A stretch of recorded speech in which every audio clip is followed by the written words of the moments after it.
Hi, this is Paul, and I am back again with my good friend, John Vandonk. Now, some of you who've been around the channel a while know that John has been a regular face and presence with me in this channel.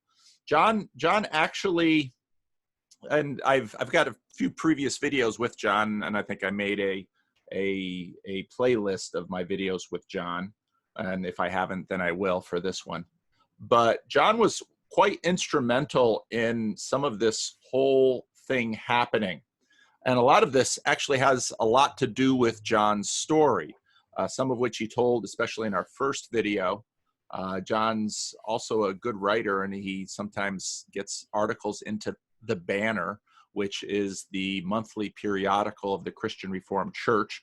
John is a former minister in the Christian Reformed Church. And so I first met John on this little listserv called CRC Voices. Voices is a little listserv, which for those of you who are too young to know, is an old social media on the internet where basically you send an email to a listserv and everybody who signs up for this listserv gets that email. One of the things that I've discovered over my time on the internet is that different social networks afford different layers of community. And CRC Voices actually was started by a Calvin College professor named Don Waltice, who this is the early days of the internet started this, and it had the listserv had kind of a wild history. Some preachers went on there and said things they shouldn't have and got into real trouble in their local churches, and denominational officials would be on there, and it's all sort of settled down now into what might resemble something of a church similar to Living Stones, mostly older people, sort of a dying little community. But I had been active on that group for a number of years. That's where I'd met Rod Hugan and other individuals who've shown up on this channel. And then one day, John Vandonk appears in this group. So every now and then new people pop in. And John was very interesting to me. I didn't quite know what he was about, because there too you get this little low resolution view of who the person is. And John had been on the Camino, which is a pilgrimage in Europe. And a good friend of mine who's sort of a new age professor at Sac State College here in sociology had also been on the Camino with his son. And I thought, well, this is rather strange. This former Christian Reformed minister out there doing things like this. Maybe some of that has to do why he's former and not a present Christian Reformed minister, not just simply because of his age. But and I very quickly found John to be a very interesting conversation partner on Voices. He brought a lot of fresh ideas. Some of them I knew weren't necessarily ascendant or popular within the Christian Reformed Church, but John was kind of a free thinker. And then, of course, I bumped into Jordan Peterson and started talking about, before I ever started a YouTube channel, I was talking about Jordan Peterson on CRC Voices, and John really bit into that. And then when I started my channel, John was very interested in that, and right away he was at me saying, you should start a meetup. And I thought, oh. And John is a schemer. He once you become his friend, he soon has plans for your life. And he's a Dutchman. And if there's something you want to know about, he's a real Dutchman, unlike me. I've never been to the Netherlands, but John was born there. And again, you can go back and listen to the first conversation we had. And John is a real Dutchman. And the thing you have to know about Dutchmen are that they are very industrious, determined people. If such a people would wrest land from the sea, be wary in your relationships with such people, because they will not give up. And if you're willing to outweight the sea, you're a very determined person indeed. And John is such a person. So John has had various schemes for my life. And one of the schemes was the meetup. Another one of the schemes was the tour that we did. We only got to do half of the tour. Of course, very quickly, John met Job, who is also from the Netherlands, and driving with those two speak Dutch back and forth and very much leave me and Rod Hugan out of it. But but one of the interesting things I found out about John was that John had, for a long time, John has a very interesting story, because on one hand, he's sort of an outcast and a misfit, because he is a former minister in the Christian Reformed Church, not a retired minister, as the banner once erroneously noted, but he is retired, but he left the ministry before his retirement, and so he's got some free thinking ideas, but also he has a great deal of care and love for people, which was something of his pastoral heart, no doubt, when he was in the ministry. And he's also into storytelling. He had a very formative experience with the ministry of Richard Rohr, who is a Roman Catholic priest. And if you allow John, he will talk to you about Richard Rohr, and he's tried to colonize me numerous times with Richard Rohr, has so far been frustrated, but remember what I said about Dutchmen in the sea. So John continues his determined efforts. He wanted me to give an introduction, and this is way more of an introduction than I'm sure he was counting on, but that doesn't surprise him because John knows me fairly well after all the time we've spent together. But John had started a group of competitive storytelling, similar to the Moth. And now when he had showed his determination to the people of the Moth, and they told him that Chino, California is an unworthy backwater for their fine establishment, John said, "Nuts to you, I'll start my own." And so he did with another friend. And so the DNA of the meetups that we've been doing, John has very much been a part of that, and he's been very interested in that. And although John is in fact a faithful and loyal and well established member of Crosspoint Church in Chino, California, he also has this love for helping people have productive and fruitful conversations with one another and building community in some ways just next to the church space. And those of you who have been following the Estuary conversation will notice that, boy, that's sort of like Estuary, what Paul has been talking about. And so John and I have been working on this for quite a while. And in fact, before I had my woodshed video, John was developing for his church a program he called Conversations on the Edge, and I thought that was a good name. And in fact, his church has really rallied around John, and the senior pastor has been enthusiastic about this, and the staff has allocated some time and resources to it. And so John was quite enthusiastic about this. Unfortunately, COVID struck, and so it was sort of waiting for COVID to lift because it's hard to have face-to-face conversations in the midst of COVID right now.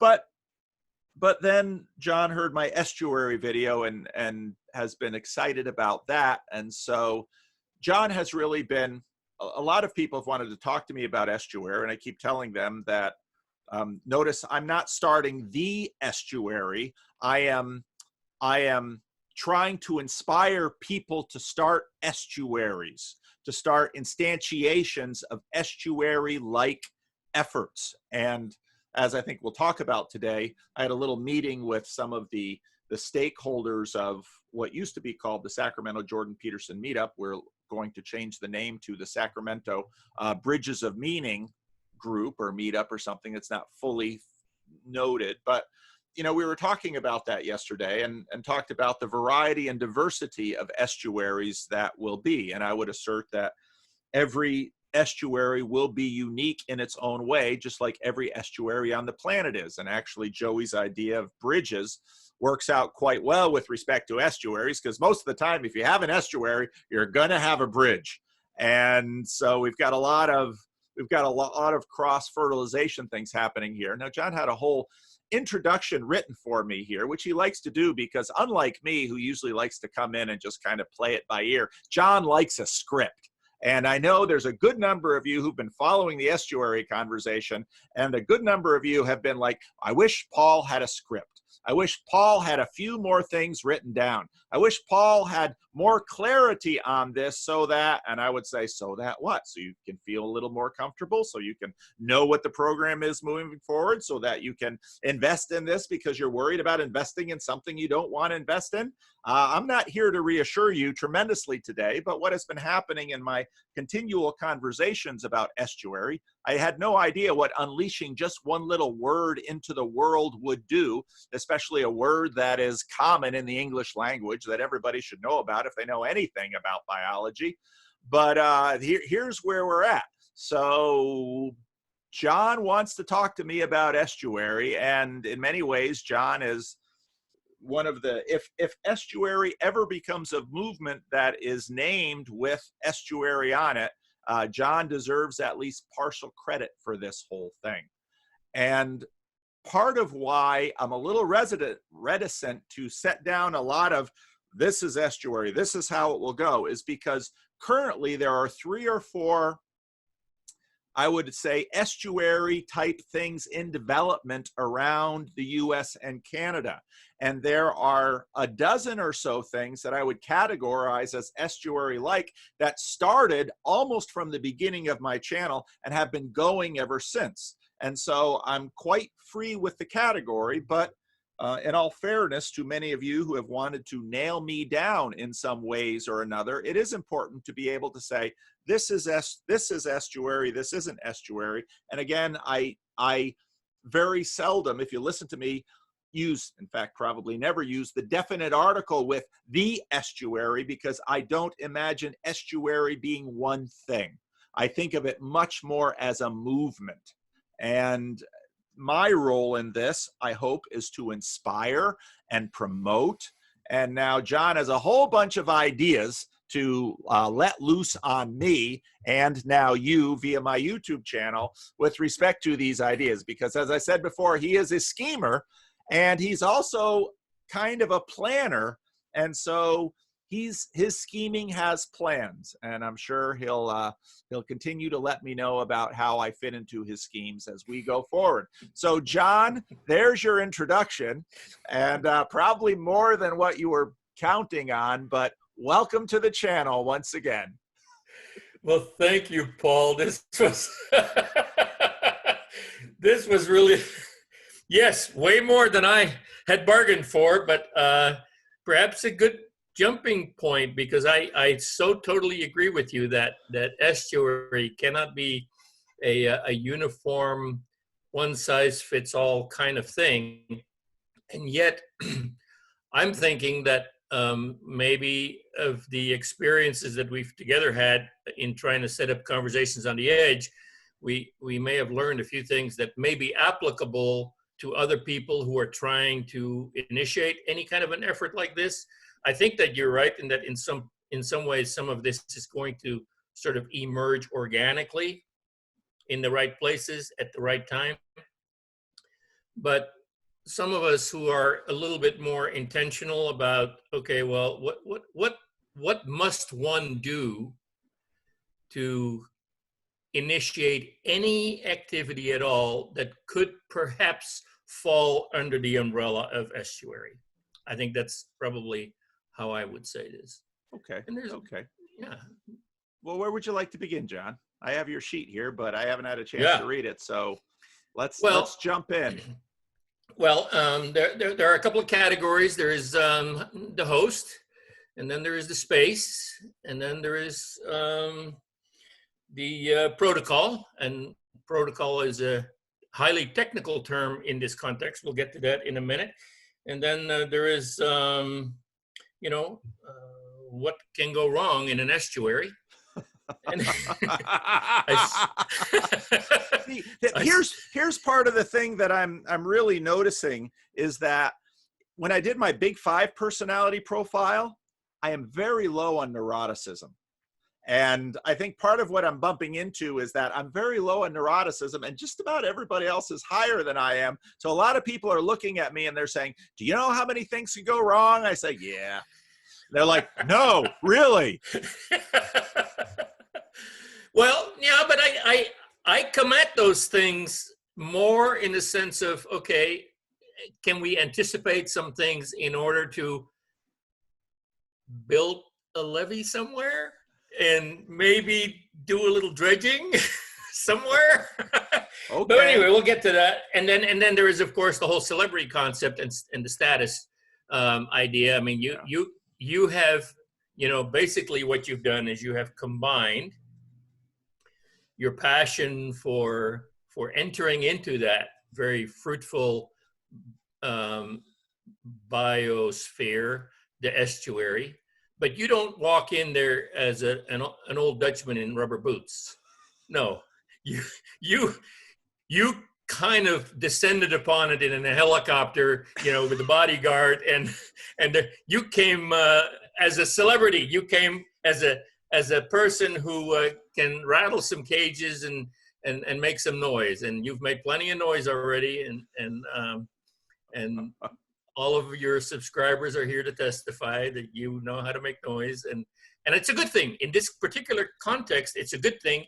The question is, how can we capitalize on that noise that you make and perhaps scare away some monsters or some birds that don't belong in the estuary? So, let's start with the host.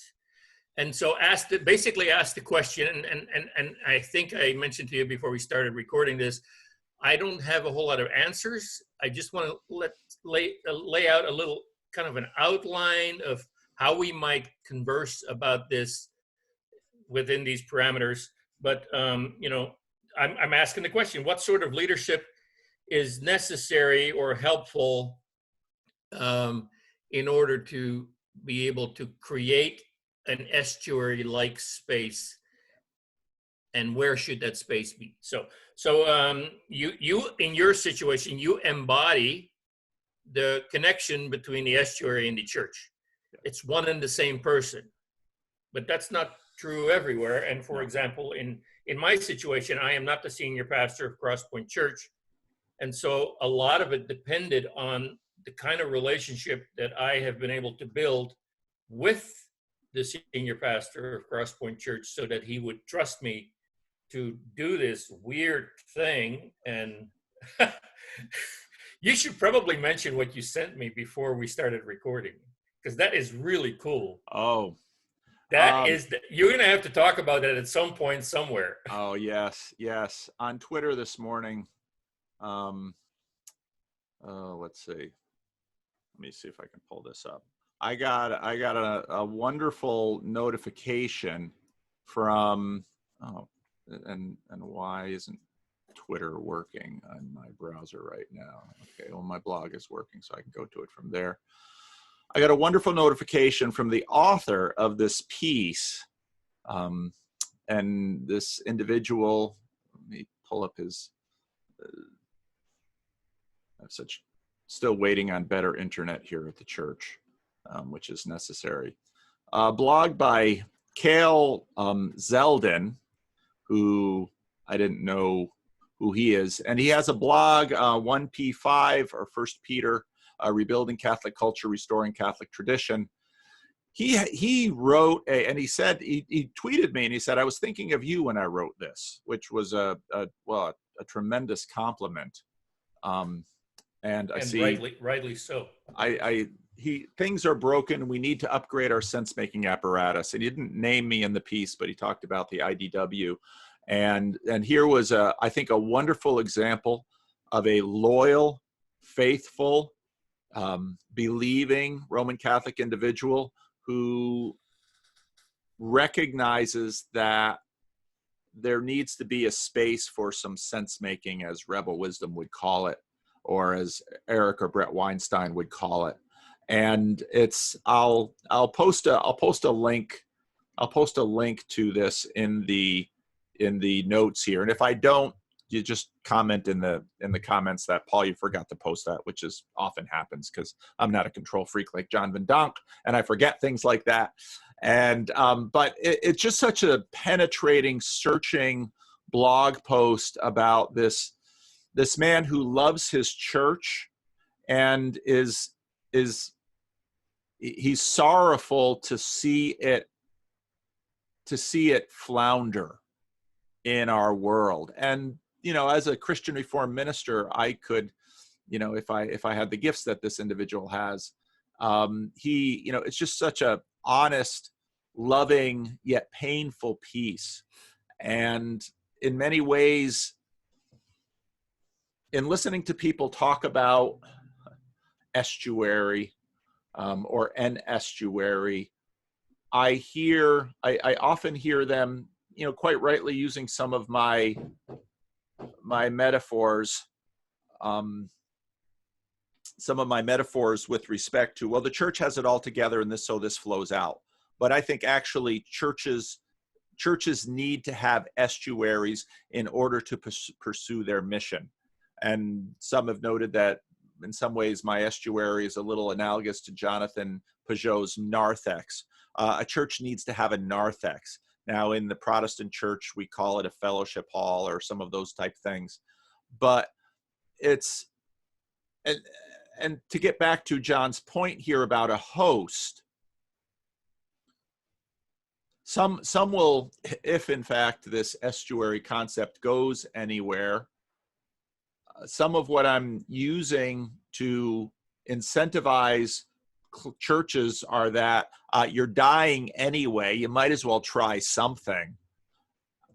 But that in other ways sort of initiates them sort of taking off on the wrong foot. Because if they wade into this space thinking, we're going to start this evangelization program, and so we're going to lure pagans into our barrel, and then we're going to shoot them as fish. I would say that your fish are going to jump out of the barrel pretty darn fast, and you won't hit them anyway. So this is not what this is about. This is about honest, good faith conversations, relationships. And I will have to tell you that I have grown and learned at least as much. I have received at least as much as I have given in terms of my YouTube channel and my efforts. And I don't, some of you might say, well, Paul has, I do not feel in any way that I have lost faith. I feel like I have grown in the faith. And I've said it many times on my channel. I believe I am more certain of the resurrection of Jesus Christ because of everything I've done in the last 2.5, 3 years than if I had not done it. I would assert that my faith is in fact stronger and in some ways perhaps more refined and more orthodox, because part of what has come into this estuary has been big O Orthodox Christians and Roman Catholic Christians and Christians that are a little off the bubble, like John Vandonk, who are, making noise in some areas. And, and so hosting is vitally important in something like this. And I can imagine 100 ways in which the wrong host will mess this up. Part of my low in neuroticism, anxiety-free living is the fact that such an estuary likely will not take off because, and if a church wants to start an evangelistic program, more power to them. I've got absolutely no complaints with that. Part of my motivation for this is because the church is so bad at evangelism and so bad at exactly the kind of evangelism that will reach some of the people I most care about, who are honest, intelligent, truth-seeking individuals that at this point in time might identify as atheist or agnostic or some other category. And what I find many of them are hungering for is conversations about all the most important sorts of things we should be talking about, which, again, Jordan Peterson sort of became a lightning rod and attracted all of these people to himself. And so that was our starting point. But absolutely. So what sort of leadership is necessary and helpful? I think in some ways, people who have already started this journey on their own. It's similar to that piece written by Cale, that he is, he loves his church. He wants the best for his church. He wants to see it flourish, and it isn't. And he's seeing things out there in the sea and says, my church needs to know those waters. And some of what's in those waters need to help the church. And I would argue, now if I say the word Kuiperian to John Vandonk, he'll smile, because that's a cause of all sorts of things. But part of what Abraham Kuyper in his Strangeness promoted was the idea of common grace.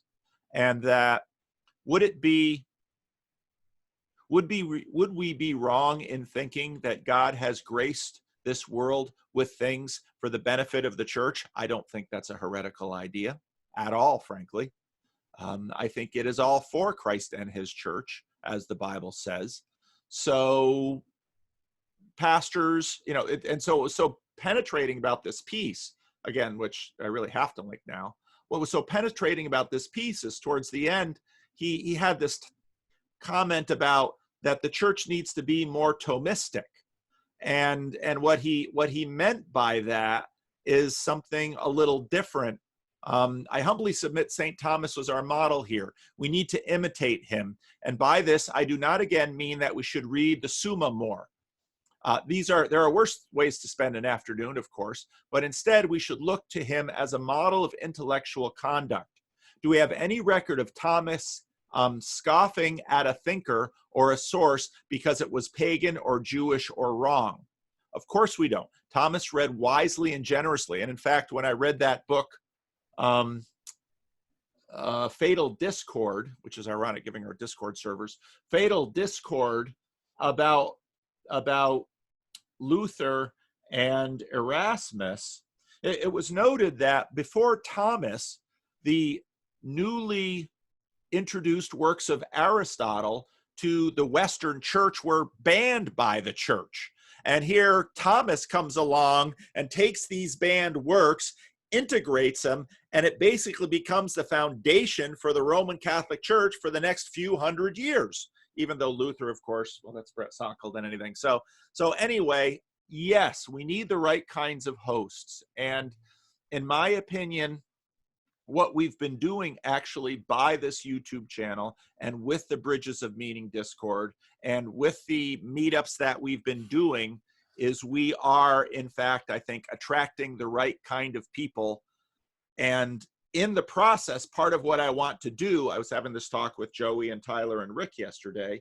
I said, we might not be expanding great guns in terms of numbers, but from what I see from Jeff and Sherry and Joey and Tyler and how many people in our group and Job, I mean, look at Job. We have been developing the leaders for this movement, and I would rather go slow at first and develop that cadre of trusted leaders so that when the next growth spurt happens, we have the leaders who can be the hosts and create the relational fabric for that next level of growth. One of the things you learn as a pastor, and even though Living Stones has not had very big or many growth spurts, we have had a few.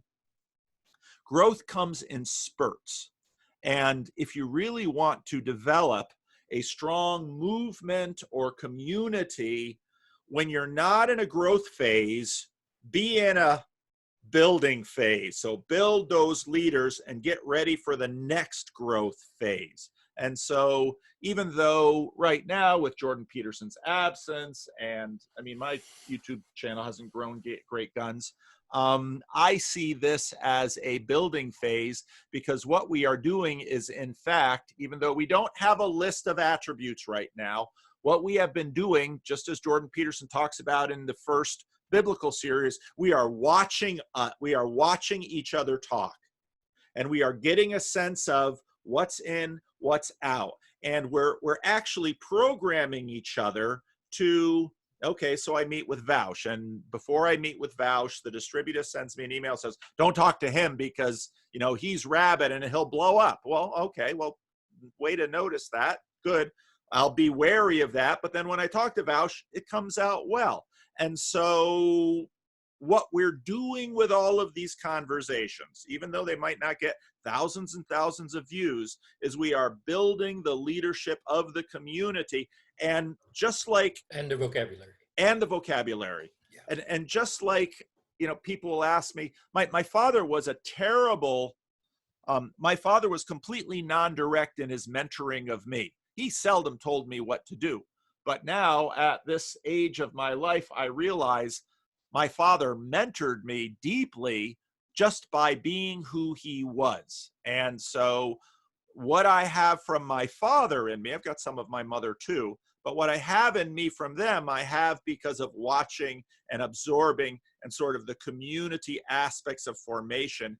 And what I've seen happen in the estuaries that have emerged so far, or at least the estuary-like structures, has in fact been this. So there's a long speech for you, John. Yeah. Well, but we're not quite done with that yet, because I think I think that it would be extraordinarily helpful for any aspiring leader in any estuary is to be very cognizant of and understand at a deep personal level the difference between sense making, as is in the article that you are quoting, sense making and evangelism. Those are two different postures, and there are two different purposes, and we may think, and it is really tempting to think, that if we simply evangelize people to join with our tribe and learn our language, then the sense making will take care of itself, because after all, this always made sense to me as long as I've been around. Yeah, but the truth of the matter is that group for whom it all makes sense is shrinking rapidly, and so now we're dealing with a whole different population for whom it all doesn't make sense, and so sense making is taken on a whole new urgency and priority. But for the pastor who is more concerned about cultivating the walls of the walled garden and how to welcome people in on his own terms, that may not be the posture which is going to enrich life in the estuary. So, and then let me make a comment about that a second, because one of the things that I've learned in terms of getting feedback from people is I see Living Stones Online and estuary as two very different things. Now, obviously, because both are coming from me, there will be overlap, but Living Stones Online is within the walled garden. And in that walled garden, I unapologetically do what is appropriate within the walled garden. And estuary is a different place for different things and different ways. And so, go ahead. But we can easily dismiss that relationship by saying, well, for Paul, it is united in the one person. But that doesn't solve anything about the relationship between church and estuary, because all it really means is you're a weird guy. So, no, I mean, well, that's my point, because they'll understand Dutch humor now. So, because people don't understand why I laugh. I always get these negative comments. He laughs so condescendingly and dismissively. It's like, I don't think you understand the Dutch.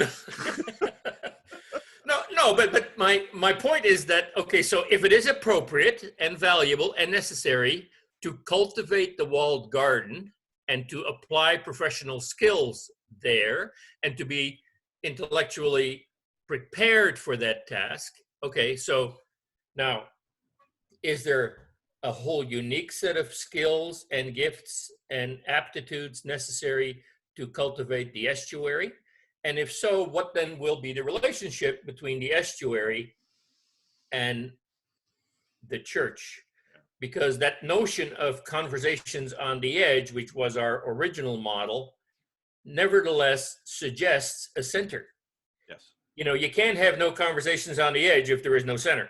Yes. So there is no such thing as an outer court unless there is an inner court and a holy of holies. Yes. So these spatial relationships are all kind of, I think that Jonathan Peugeot could run a number on us here and run circles around us when we're talking about the symbolism of space. But nevertheless, the spatial relationship between Living Stones Online over here and estuary over here, even though it is embodied in the one person, which is you, there is a different kind of relationship between those two things, which you may not be terribly inclined to articulate, because then you have to go into your soul and say, now I'm operating as the da-da-da-da, and now I'm operating as the da-da-da-da. And where that meets in my head somehow is a mystery.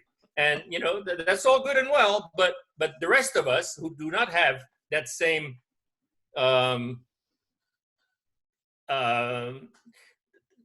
we are not the center of the universe like you are.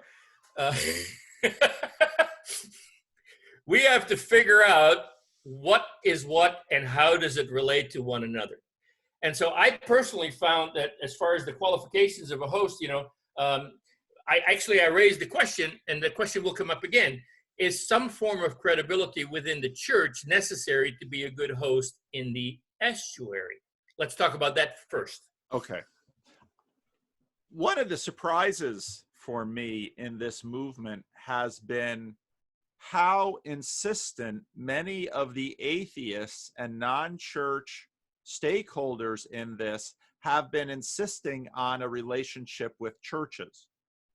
I've been quite a bit more reticent about that because because I know the mess that are churches, and I know how messy things can get in terms of relationships with churches. But I think you're quite right that in a sense, I know that mess and I know that relationship, but that is a fixed point for me, and it's pretty fixed. And so I'm quite free with this. But a number of others who have not been in any way related to church say, a part of this has been a fixed point and a fixed relationship with a congregation. That came up yesterday in my meeting with Tyler and Joey and Rick, because Tyler and Joey, Tyler really wanted to sit down and talk through some of this estuary stuff too, because the conversation has kind of been blowing up on the Discord server. And so I have to listen to them and learn from them, and maybe, push away some of my own biases, because a lot of my talk has been towards pastors and saying, I'd like to see you consider this and lean into this.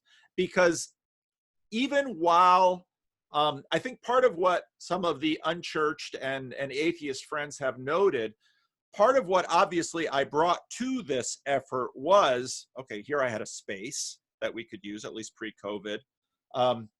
And your credentials? My credentials. But churches actually, whatever you think of their doctrine, churches that are effective and can actually go through time usually have built up a whole bunch of skills that actually are extremely useful in this. And again, I've seen that churches and church people in the Jordan Peterson meetup space have created some of the healthiest, most enduring, and I use healthy in that sense. These groups have been able to endure partly because the hosts understand small groups.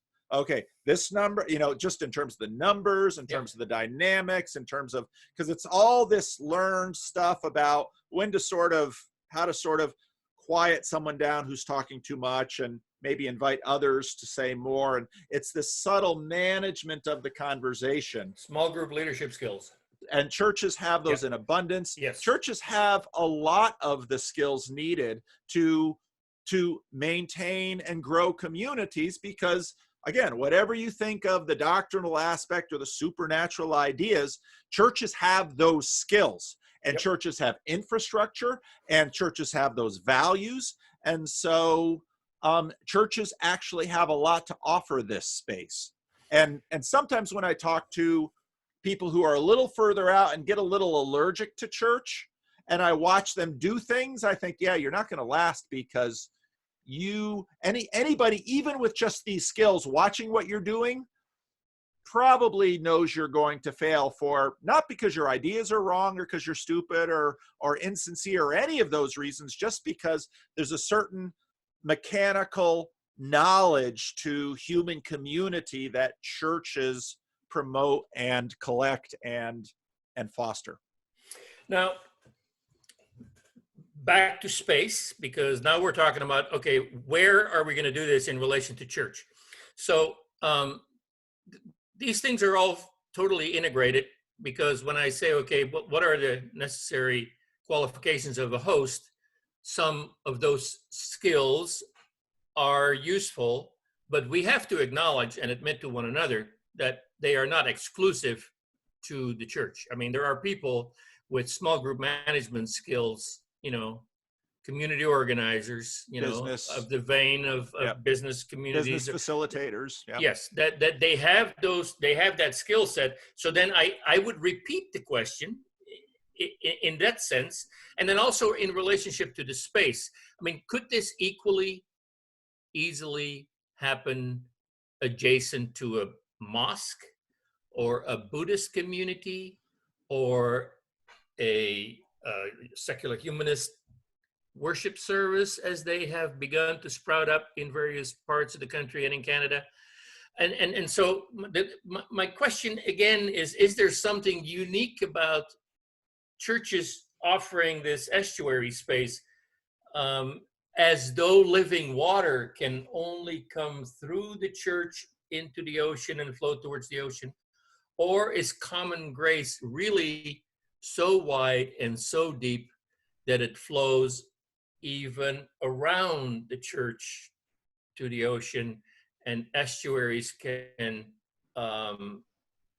emerge or be created or be found apart from the church? My Jordan Peterson meetup group has never met at Crosspoint Church. We meet or used to meet before COVID, in the clubhouse of the senior park where I live, and it's a wonderful facility. You've been there. You know how perfectly suited it is. I had a meeting at church this morning. If we meet at our church, we have very, very hard and uncomfortable chairs, which we place in a circle, and everybody wishes that they could go to the bar shortly thereafter. But at the clubhouse, there's comfortable chairs that almost invite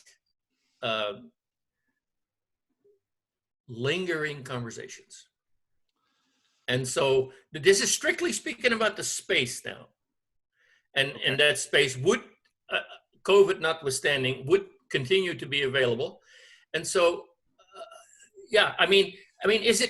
is a person of goodwill out there listening to this video, is a person of goodwill bound to have to associate him or herself with a church to find the space there? Or would it be better to find the space there, as your meetup guys would say, yes, it would be better to do it at the church as opposed to some other space? And is a church familiar host better than a non-church familiar host that has learned his small group skills elsewhere? Speak to that, please. I wouldn't say a church familiar. Human beings are so complex. I would hate to make a generalization. There are a number of non-Christian hosts for groups like this that are exceptional in their skill and ability to create. So in terms of this movement, I wouldn't say the host must be a Christian. I'll say it that way. The space question, it's interesting that, at least in the context that I've lived in, so I've lived my whole life, I haven't lived my whole life in the United States, but I have lived my whole life in the West. In my experience, that, it's usually churches, or sometimes there are community centers. I mean, your community clubhouse is a good example, but churches or colleges, as society gets more efficient, some of the fringe of society that things can grow on gets less strict. And so people are having a hard time finding space in places other than churches. You used a room in a restaurant, a back room in a restaurant. Sometimes restaurants have party rooms or meeting rooms. Those can be used. But I think especially in the West, where most of my audience is, churches are predominantly going to be the available space. And we're looking at our meetup, and in conjunction with the church are going to renovate a room and make 2 rooms into one larger room to give us some more different size rooms available at our church facility, partly for this effort. There's a steady stream of church plants that approach me looking for space. And even as having been involved in church planting before, finding space even for churches is increasingly difficult in our culture. It used to be that schools would rent to churches. In many places, schools are saying no to that now, Right.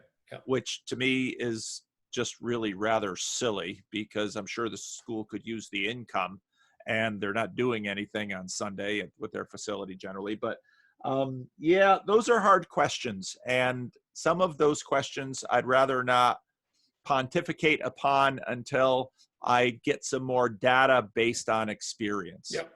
Very good. But it is a nice transition and segue then to the mental space inside the host.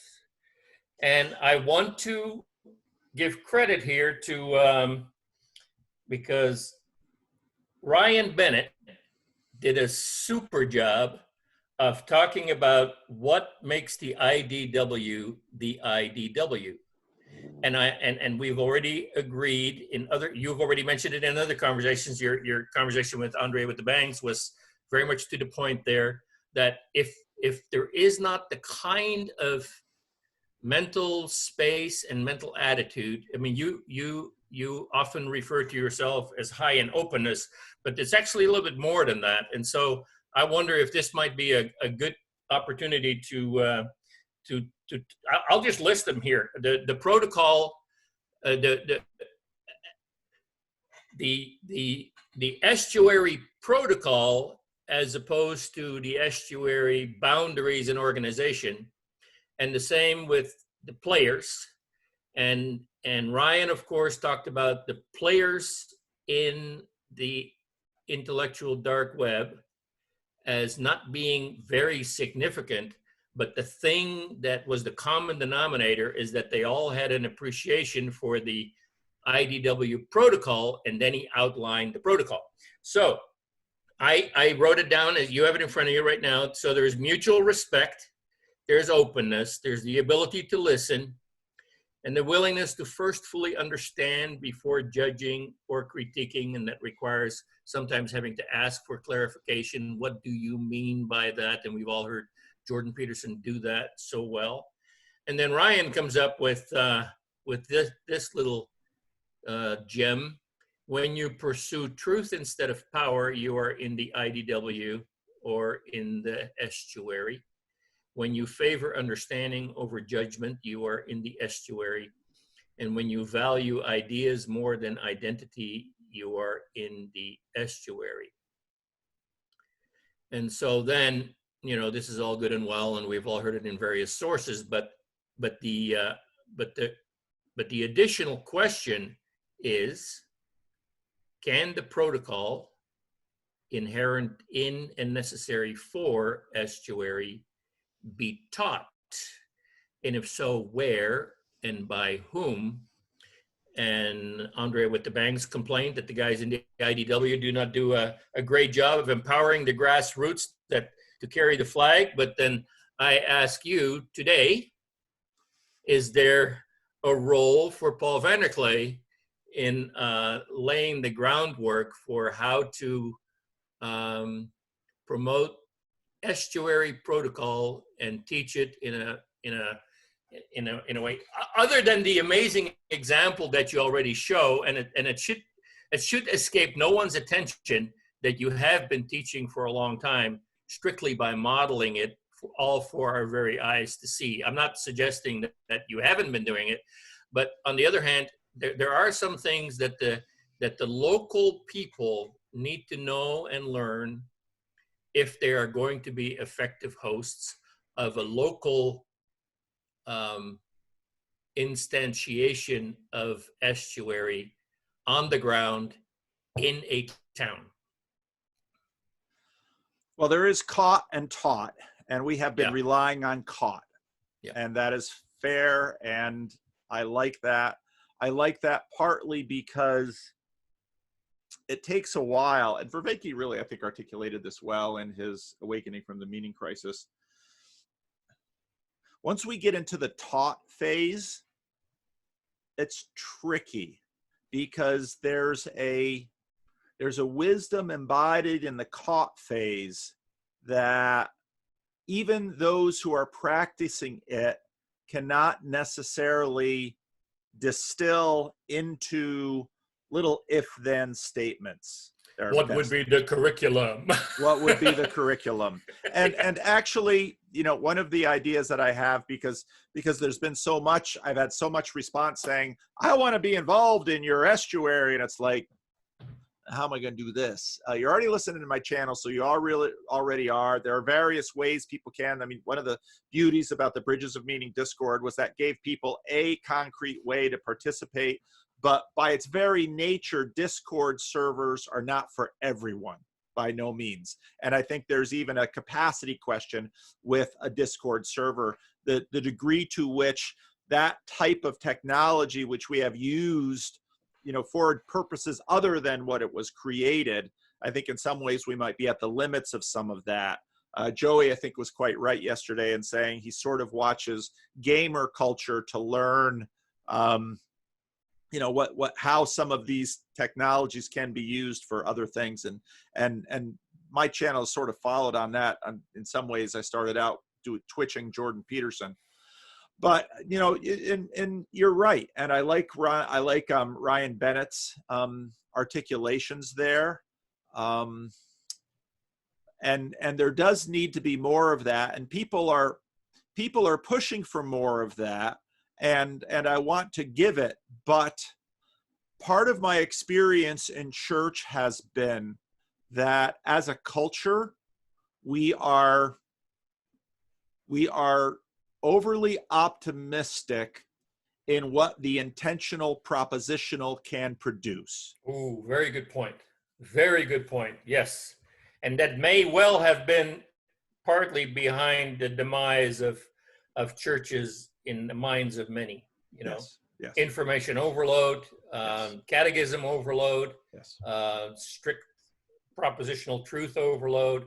And that's why perhaps now, and let's put in a plug where it's deserved, perhaps that's why now the Orthodox Church, which is not so propositional content driven, you know, the one church in the whole world where the most important catechetical line is, it's a mystery and we don't know. So, I mean, that's pretty cool when you think of it. And but yeah, I mean, that's kind of where people are drawn right now.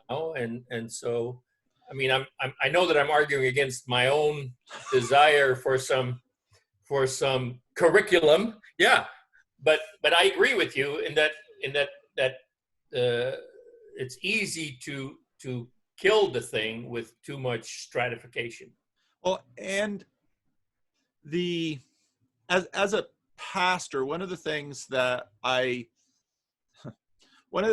began to learn as a pastor was people who are in a certain degree of trouble, or there's a crisis or there's a conflict, and they come to me and first they say, "Pastor, what should I do?" I'm like, looking for advice. I usually don't like giving a lot of advice. Again, learned that from my father. But if you insist, here. And in the majority of cases, they don't listen. They don't follow it. It's not there. You know, it doesn't help. Every now and then there's a very teachable person who is humble, and they'll take it to heart, and maybe it will, maybe it won't work depending on the quality of advice, but they can actually accept that advice. The vast majority of people, and I think this is a product of the way we've done education as a culture, the way we do propaganda as a culture, the vast majority of people imagine themselves to be far more direct and in control of themselves than they actually are. And my experience has been again and again, I will often have it where people would come to me and they're usually frustrated and sometimes angry with me because I haven't been sufficiently direct, either in my preaching or in a particular conflict or in a particular circumstance. And so they finally get fed up with me and they corner me and they have me alone and they're saying, "You need to be more direct." And I say, "Okay, shall I start with you?" Then they kind of pull back. "Well, what do you mean?" "Well, I can be, if direct is what you want, let's begin with you, because I have some direct thoughts about your conduct and your behaviors and where I think you could do better. So how do you like this load?" And in almost every situation, I want you to be direct with them. Oh, okay. Well, if you think that's so important, why don't you try that? I have tried it and it doesn't work. Really? But if you do it, it will work. Really? I've fallen for that trap numerous times. And so on one hand, I very much agree that I tend to prioritize caught over taught. Sometimes I do need to be a little bit more direct, but I want you to understand, and I think you do understand because I know you, but I want those listening to understand why that I've got some real questions about the efficacy of the taught tool, even though I have a YouTube channel where I'm doing a ton of teaching. Yak, yak, yak, yak, yak, yak, yak. So those are my thoughts on that. Yeah. Well, and super legit. And I maybe you noticed that I put some of this stuff out there as a foil so that, there's some clarity about all of this.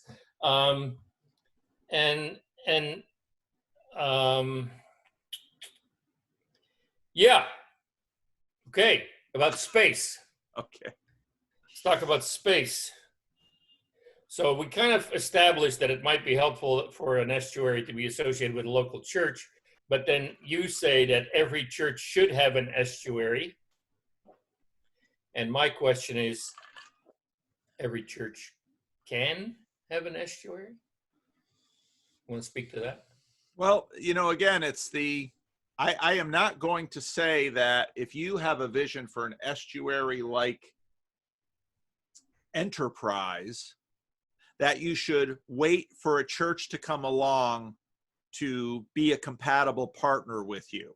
Again, I think churches have a variety of skills that can be helpful, but there are a lot of, and this came out quite clearly after the woodshed video.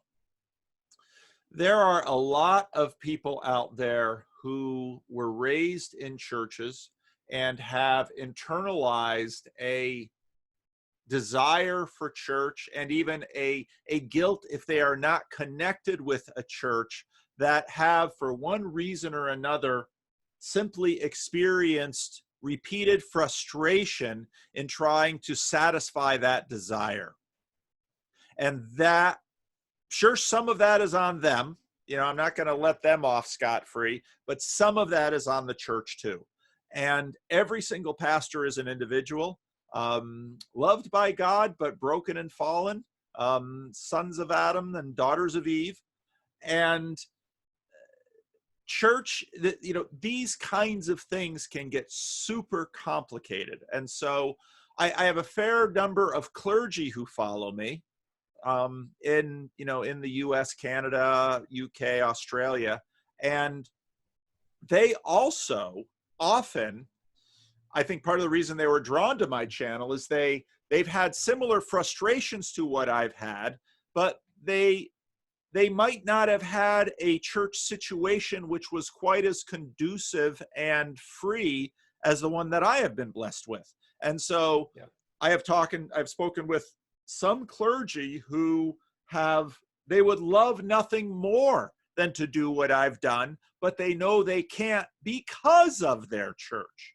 So it's for that reason that I value and would love, and when I talk to churches, I'd say, I think you should really look at this. This is something you should have. Can every estuary have a church? I don't know. And I would, part of this church planting ethos that I picked up in my ministry was a bias towards action. So as long as something just lives in your head, it's just living in your head. And if you actually want to do something, do something. Now, lots will fail. But and this is a topic, this is a question that came up with my conversation with Joey and Tyler too. People are afraid of failure, rightfully so. If you fail at something, you lose status. Let me tell you some of the blessings of failure. Once you've done it, you kind of get used to the routine. And the second time isn't quite so painful.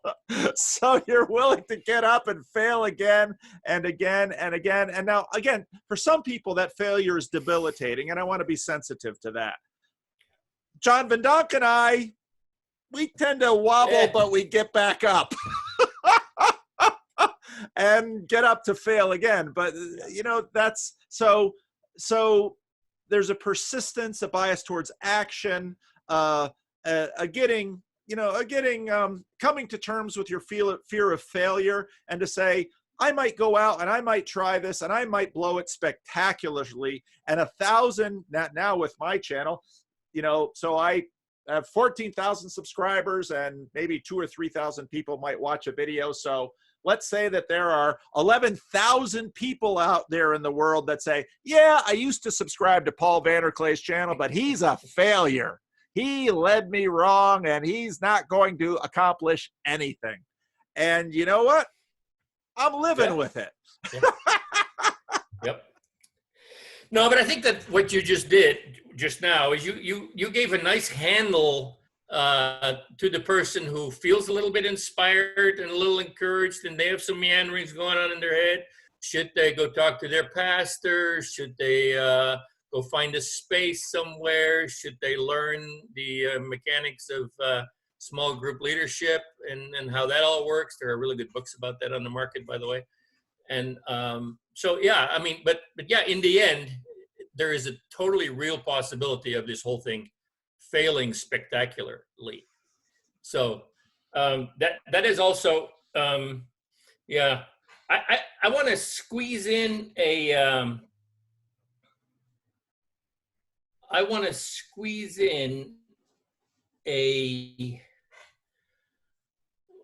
I almost know where this conversation is going to end up, or where this little segment is going to come up.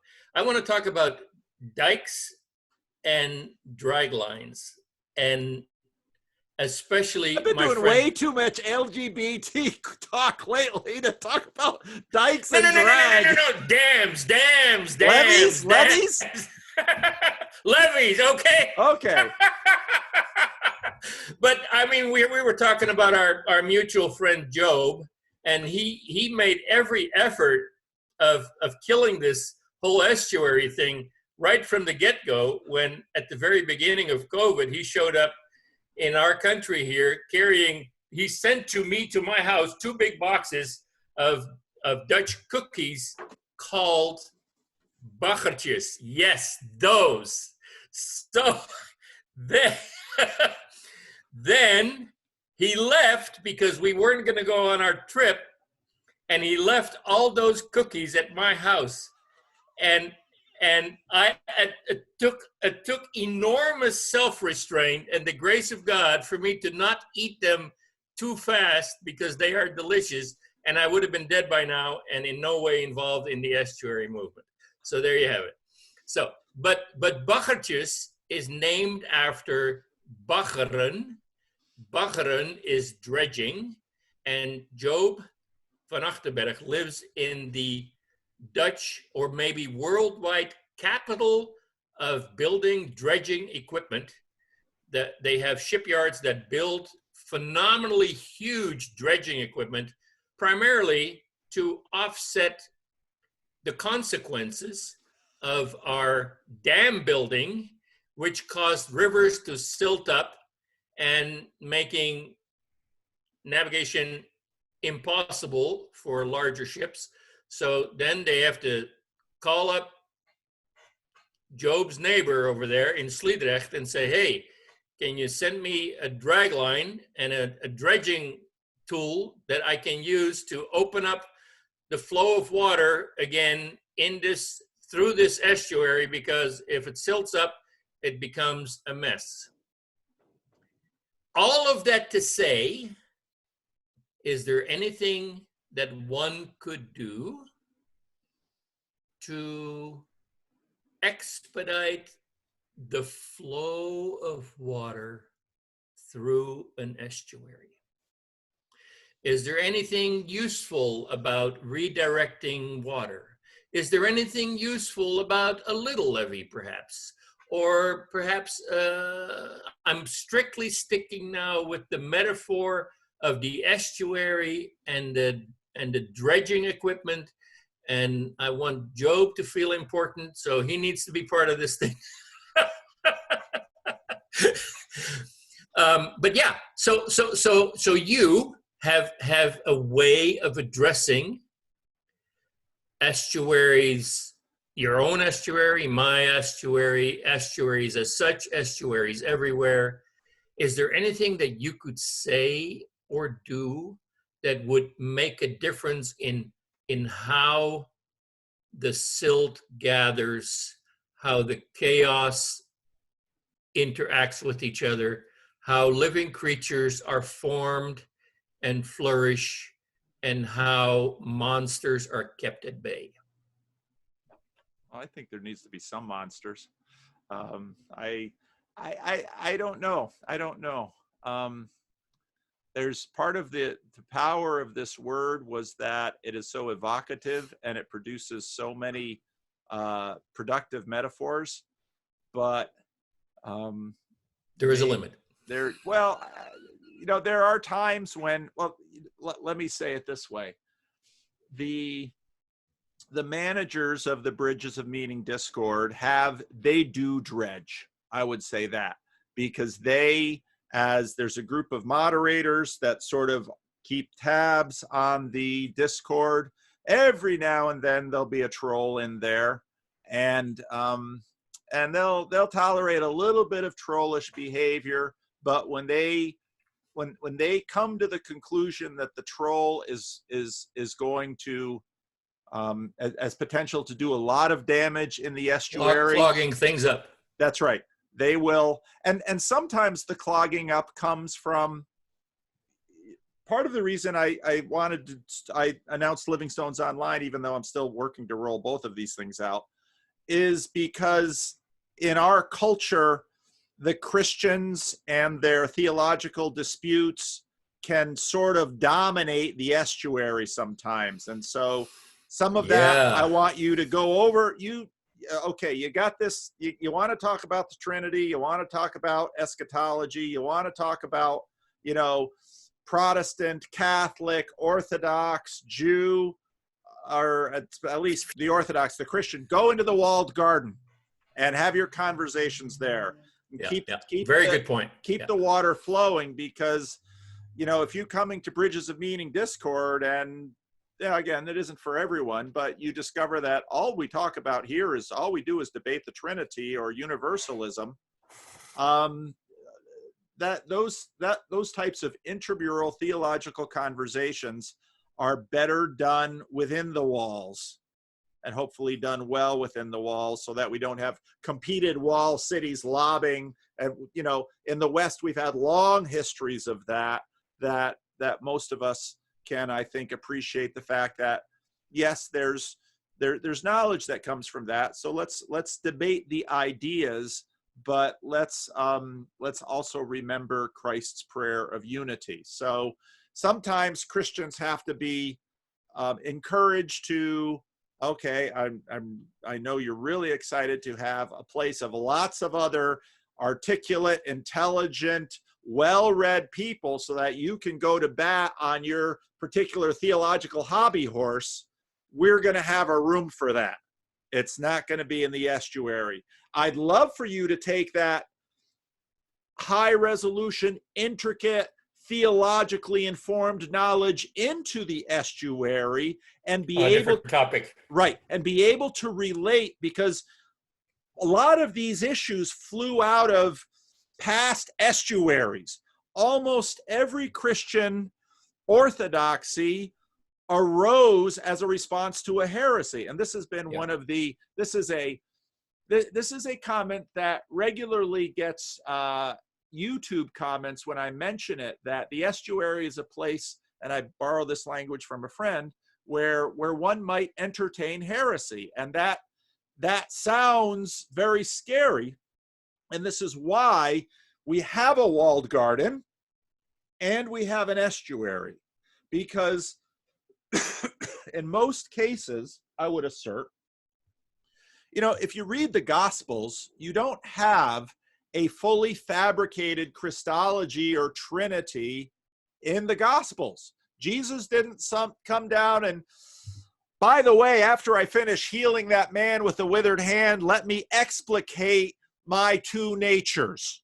Let me just get this clear. Did not happen. Right. And that isn't to say that the two natures isn't important. What it recognizes is that the debate about the two natures arose often because of some union of philosophy and theology that required the church to deal with these issues. But those issues are just as dependent on the philosophical movement that is happening out there in the oceans as anything that came from the rain down into the walled garden, and the water needs to flow out. Because again, if your walled garden does not have a place, and Jonathan Peugeot has this nicely in his little icon, if it doesn't have a place to let the water out, pretty soon your walled garden becomes a reservoir and a swamp. And so you need to let the water out. So if you want to have those theological debates, go off into a different room. But when you're in the estuary, you're probably going to have to not only learn a little bit of dogma and doctrine, which maybe in your tribal things, and again, tribes are important, maybe in your tribal moments, you want to demonstrate why the Roman Catholic tradition or the Orthodox tradition or the Reformed tradition is superior to the other traditions. And I don't have any problem with having those kinds of debates. Go do it, but don't do it in the estuary. Why? I'd love for you to say, historically, when did that, you know, with Calvinists, the issue of determinism or predestination or divine election, these issues always come up. And as Richard Mueller emphasized, the form that these came up mostly in the 17th century, not in the 16th century. And my assertion is that probably for philosophical reasons. So I would encourage all of the well-meaning theologians to actually read a little bit more history, because if they can perhaps discover some of the philosophical historical context underpinnings, they might be able to connect that actually to living, breathing issues that are going on in the lives of people in the estuary that have learned none of the dogma or history or philosophy, but actually relates to their lives. And in fact, of course, that's what pastors are supposed to do, because pastors are supposed to take the dogma and help say, this truth over here is applicable to your truth swimming out here in the ocean.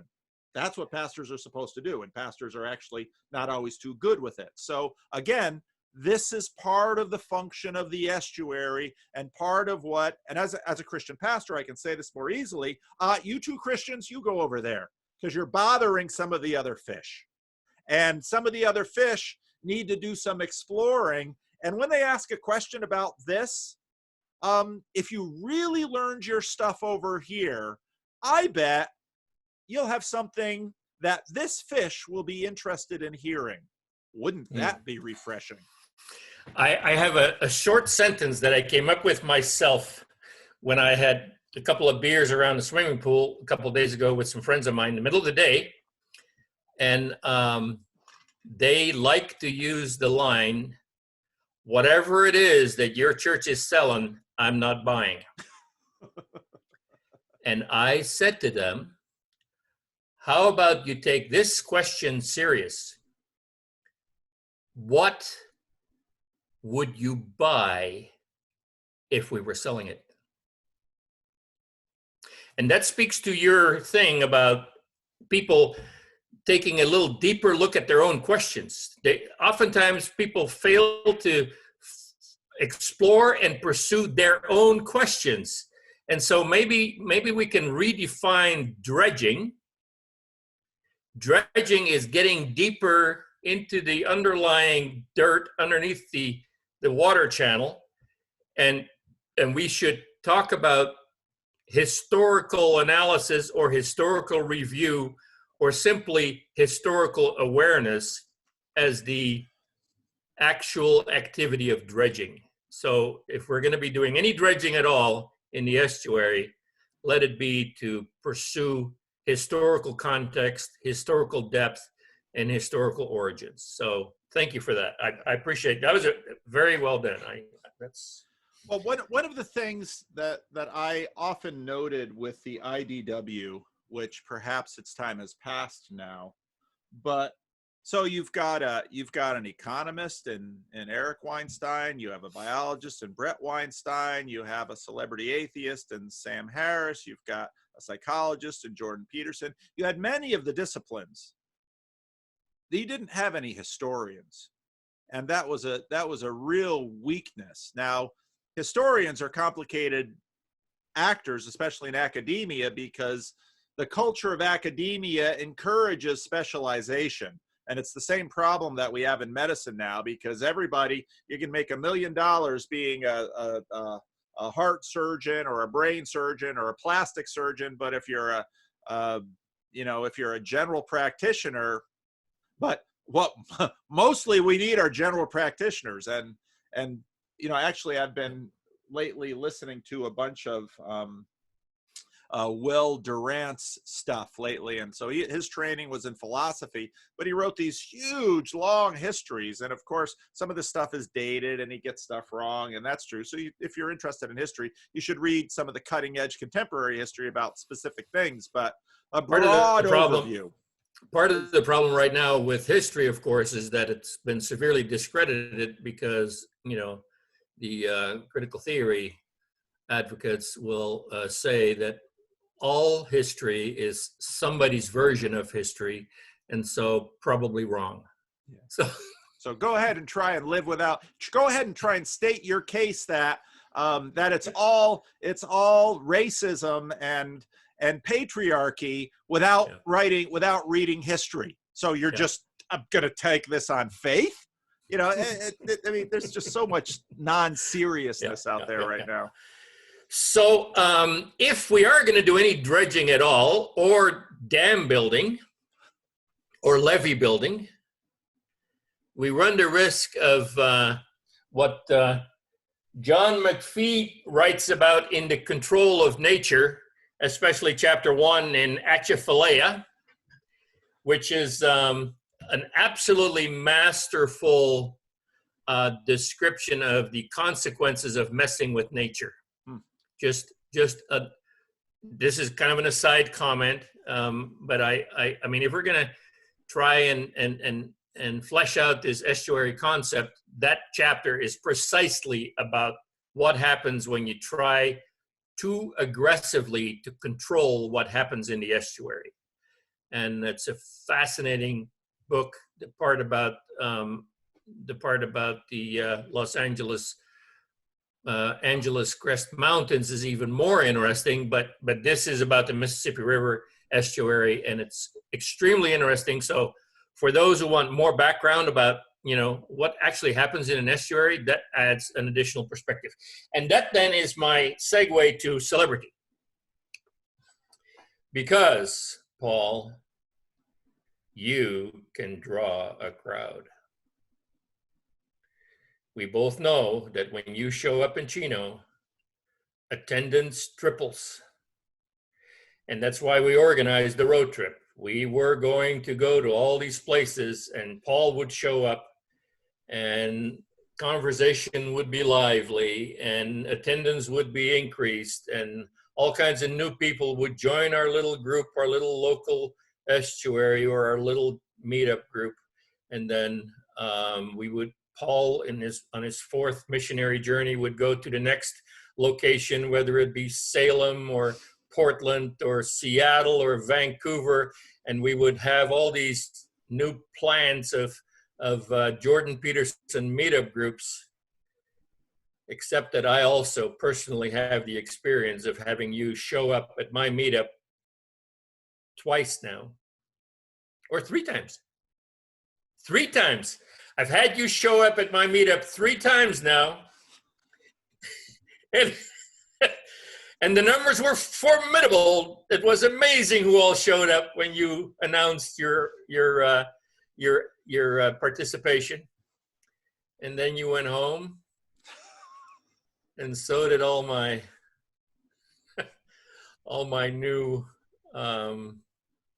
Maybe if you shave your legs, John. Why don't you try that?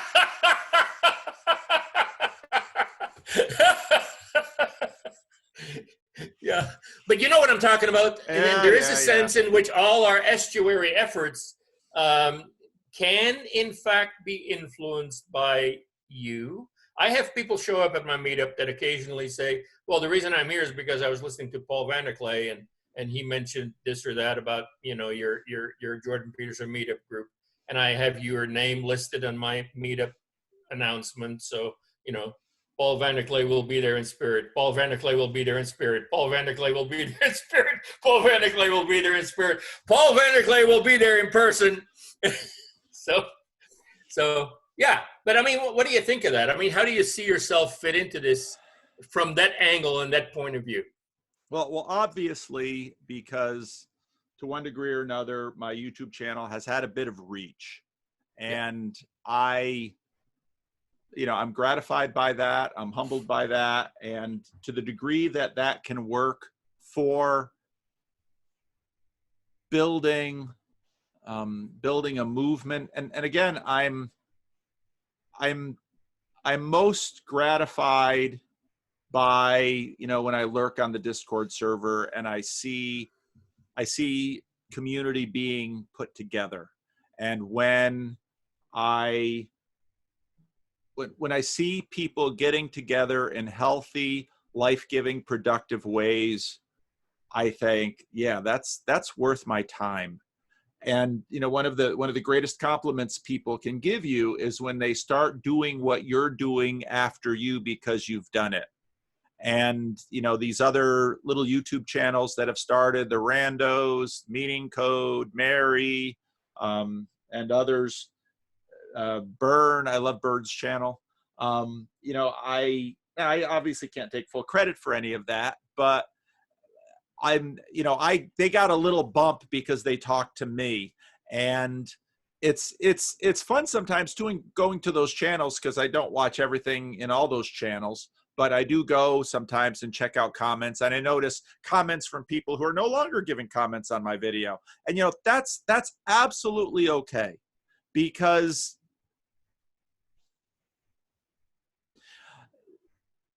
in the end, it does not matter. But Paul Vandonk is incidental to this, and this, I think, is one of the blessings of being a Christian, because in a sense, what we can do is we can say, Christ is the focus of this. I am not. And you see the Apostle Paul do that. He says, Peter versus Paul versus Apollo. I'll have none of it, because it is about Christ. And I think and the church has taught that to me, and the church actually rewards me for embodying it and not, embodying the other. And I think that's part of what churches bring to this, that to say, okay, so I completely understand if you've watched hours of my videos, and I mean, because I'm fans of people out there too. And, if Jordan Peterson shows up, if he's able to do stuff, I'd happily show up and do that. And, it's great to meet with John Vervaeke and Jonathan Peugeot and how many others out there. And so celebrity culture is real, and I should make my better peace with it. But there's a part of me in my Christian background that says, yeah, you got to really be careful with it, for a number of reasons. One of which is it is corrupting of character. It also sets up a dynamic that the higher, and again, you learn this as a pastor, the bigger pedestal they put you on, the bigger the fall when they kick it out from under you. Because part of the reason, if they put you on a very high pedestal, that's coming from them. They have a need to have you there. And so now suddenly, when you disappoint or are no longer fulfilling that need, and we watch this all the time with how many celebrities, and social media just makes it possible to become a little minor social media celebrity. So, when we do when we did our little trip, and hopefully when we get to continue our little trip, The goal of that, and I'm very clear with the pastors and with the local leaders to say, Yeah. if me showing up can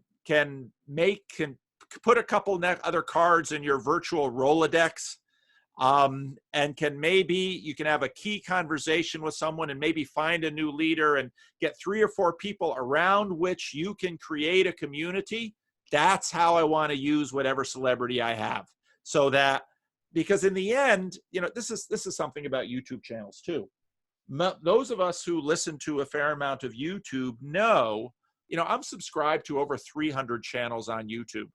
How many YouTube channels do I actually listen to? Well, it all depends. Now I'm listening to this person a little more, now to this person a little more. I mean, that's sort of the way it goes with content creation.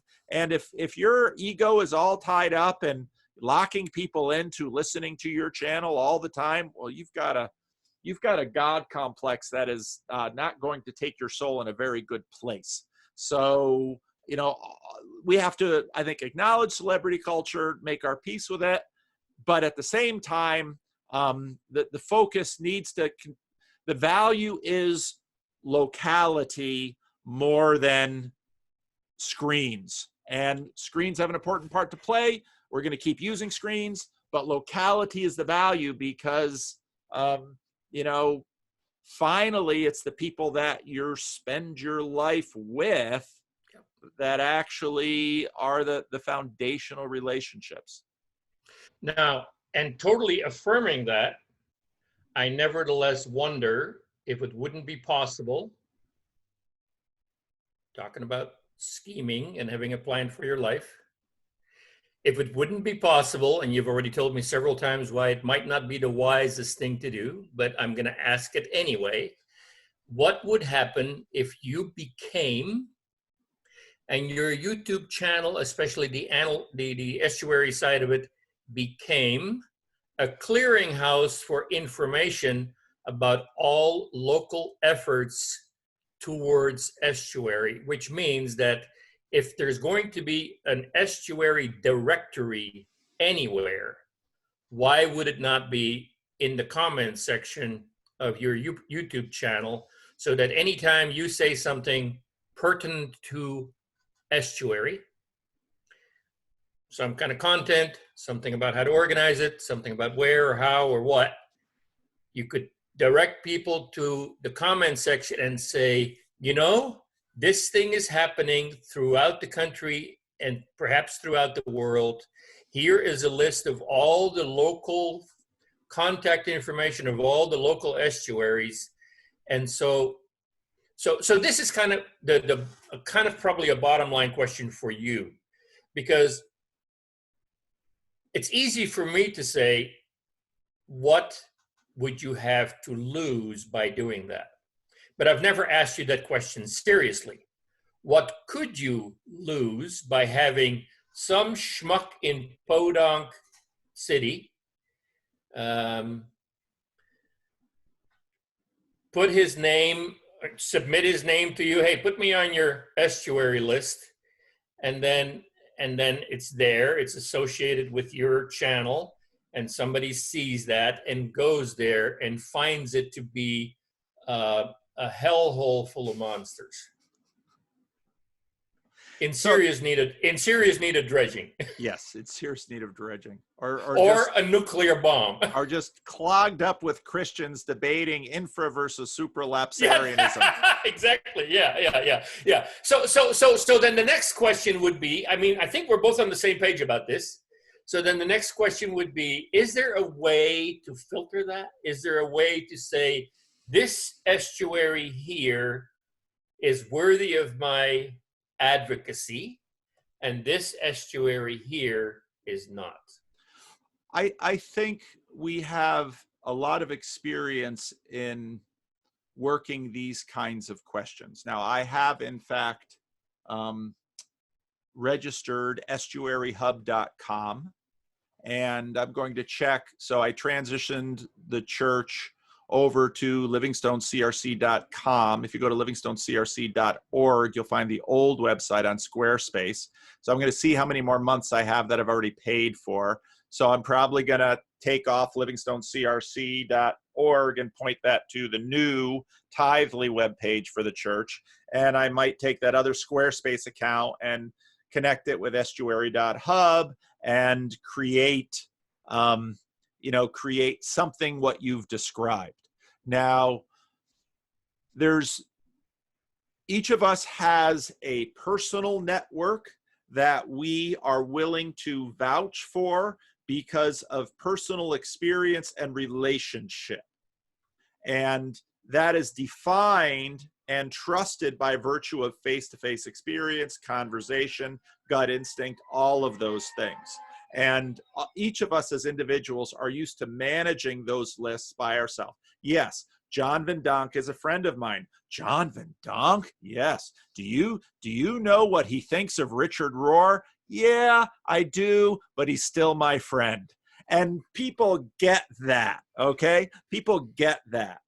Now, what happens when you have a network which is beyond an individual trust relational network is you have a credentialing aspect to that network. We have that in the Christian Reformed Church. I'm a credentialed minister in the Christian Reformed Church, which means that I am under a degree of accountability. I am vested with a degree of authority. And this is a function of that beyond face-to-face network. I think it is inevitable and important to do such a thing, but that type of thing requires, I think, we started out talking about the building of the leadership community and network. I think that sort of thing requires that a lot of that work has been done, because now quickly I talk to Job and Job says, I talked to this person over here and I think they should be in. And I won't have any opportunity to get to know this person over there, but I trust Job. So because of Job, I'll trust this other person. So you set up these dominoes of accountability and relationship and reputation. And so, yes. And we've talked about that with the Bridges of Meaning Discord server. And in some ways, we've done something like that because we've established different sub-servers to assist different meetups and communities in different places. And so I think that will continue to grow naturally, but a situation like that is both necessary, but is necessary because things very quickly get beyond individual relationships, but also hazardous because of, like you said, you have and churches have lessons in this all the time because such and such happens in one church, there's a moral failure or something, or there's a fraud or something like that, and suddenly the whole group has a bad name because of this. And so then churches, just as in that piece we talked about this morning about the Roman Catholic Church, very quickly what happens in organizations like that is we want to protect the branding. And so, pay no attention to the pedophile over there, because and all of these dynamics are normal and natural and in some ways inevitable. I'm not too quick to lean into them because, again, I don't think that the leadership network is all that clear yet. And I think that will take time. And it also requires what we were talking about before in terms of right now, it's more caught than taught. As the teaching becomes, as we have our little estuary dogmas, they will develop. They're already starting to develop. As we have our estuary values and dogmas and best practices and do's and don'ts, that's usually the basis upon which you can start to establish credentialing.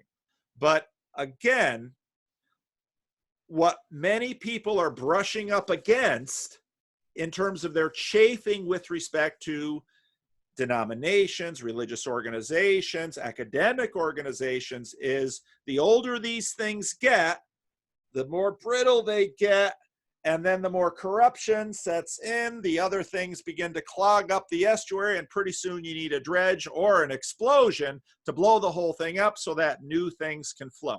That's a natural part of the age of decay, about life and death and how things flow. So a lot of people are excited to get some of these dogmas and values and things down. And I'm like, these things will come. I tend to think the more organically we can see them come and have them be implicit first in the minds of many, foggy, vague, yeah, but implicit, but therefore also tested, because then people are testing them. And I think in the natural part of time, if we take our time with it, we'll establish these things as they're needed, but we're not going to run up and say, here they all are. Well, where'd you get them from? I copied them from my denomination, which is usually, so if you're a church planter, you plant a church, you start talking to people, it's bring non-church people to Jesus, blah, blah, blah, blah, blah. Pretty quickly, once you start a new church and maybe you have some better music than the church down the street, here come all the Christians. And they're like, I'm so happy to be in a new church. That's their first thing they say. The second thing they say is, these Just like things, the old church. Yeah, these are the great things that really worked in our old church. Let's do them here. It's like, I thought you were wanting to get away from that church. No, only some of the things. I want to make the other things like them. And you watch this whole process go. So yes, at some point, if this thing has legs, if this thing lives, if this thing continues to go, there will be values, there will be dogmas, there will be oral tradition. Usually comes first, because that's really how the first becomes taught through the verbal, and all of that will come. But I'm not too excited about getting that nailed down. Here's Estuary. I've got a nice packet here to show you, here's Estuary right here, and here in lovely pages to our mailing list of thousands. Yeah, okay, maybe someday, and God bless it if it comes, but I'm not in a rush. And if it doesn't happen, well, I think, and again, this is about the failure thing, I think even if this all sort of loses steam, there are now thousands of people out there that in the back of their mind, yeah, there was Paul Vanderklay, and he was sort of like, John Eldridge, or how many, or Jordan, remember Jordan Peterson? Remember how he was all hot for a little while and he disappeared and can't even find him anymore? But here, this new instantiation, because there's nothing new under the sun and things come up again. And so again, the goal here is, when I was a missionary in the Dominican Republic, most of the Haitians we worked with were in the country illegally. And many of them could be, at any given time, depending on the winds of politics, be grabbed by some soldiers, put into a truck, driven to the Haitian border, and dumped. And so we knew that the lives of the people we worked with were enormously unstable. And Ray Brinks, who was my mentor when I was fresh out of seminary, he said, what we do is we put things in people's heads. They can't be taken away from them. We build them into people. And that's what actually will go out and bless the world, because you can steal a Haitian's camera, a story I told. You can steal his property. You can take the food out of his mouth. But if you've got stuff into his head and heart, that will produce fruit that the army can't take away.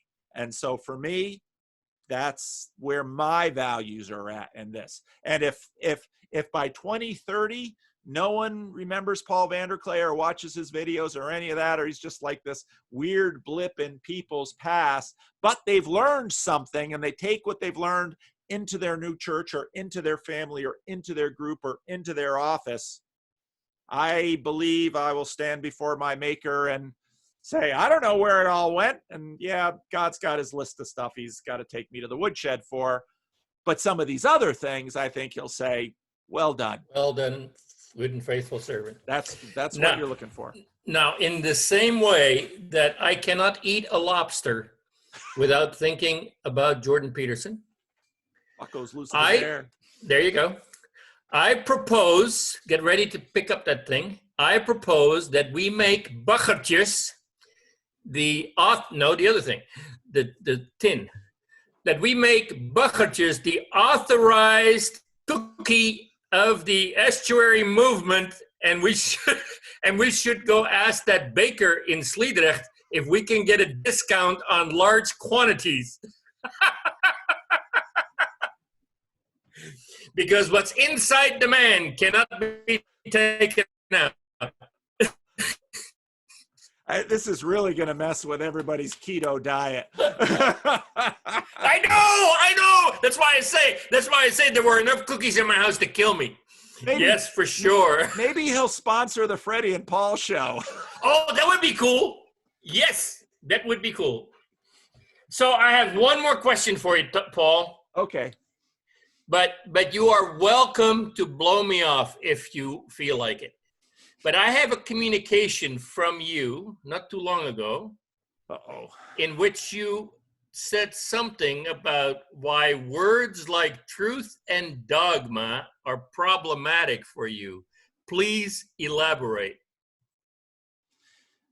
The problem isn't actually with truth and dogma. It's what human beings do when they see the potential for such powerful things as truth and dogma that they can wield and use, usually towards their own status, individual benefit, and at the expense of others. Yeah. So that's what I would say. And you say, oh, Vanderklay doesn't believe in truth or dogma. Oh no, I do.